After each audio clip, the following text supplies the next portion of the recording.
قربانی انسان کو یہ سکھاتی ہے، یاد رکھیے زندگی کے ہر معاملے میں قربانی ہے۔ اگر آپ اس کو باغور اس کا مطالعہ کریں،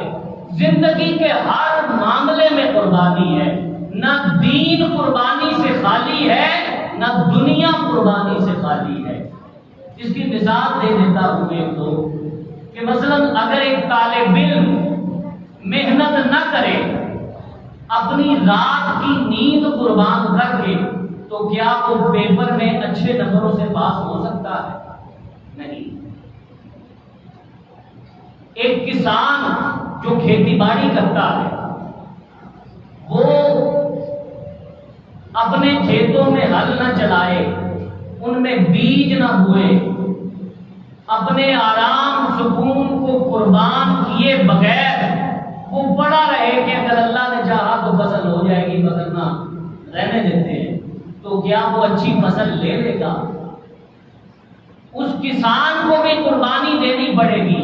اپنی راتوں کی نیند بھی اڑانی پڑے گی، دن کا سکون بھی تباہ کرنا پڑے گا، تب جا کر اس کی فصل برابر آئے گی، اور اس کی فصل اس کے لیے نفع مند اور سود مند ثابت ہوگی۔ اسی طریقے سے ایک طالب علم جو دنیا میں دنیا کی تعلیم حاصل کرنے کے لیے محنت کرتا ہے، اگر وہ محنت نہ کرے، اگر وہ پورا سال پڑھائی پر توجہ نہ دے، تو وہ بھی پیپروں میں اچھی پوزیشن سے پاس نہیں ہو سکتا۔ تو پھر دین کے معاملے میں جو قربانی ہے، حضرت ابراہیم علیہ نبینا صلاۃ والسلام، جن کو اللہ رب العزت نے اپنا دوست کہا،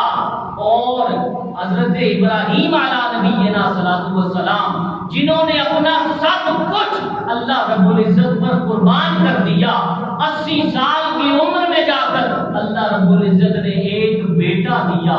اور اس کے بعد کہا کہ اس کو چھوڑ کر چلے جاؤ، آپ چھوڑ کر چلے گئے۔ بات یہاں پہ ختم نہیں ہوئی، کہا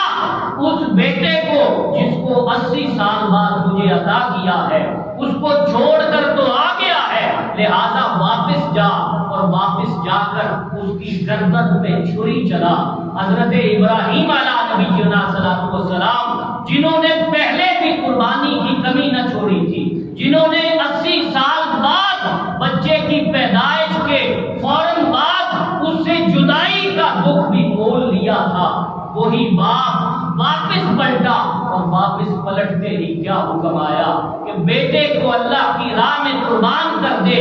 دین انسان کو قربانی سکھاتا ہے، دنیا انسان کو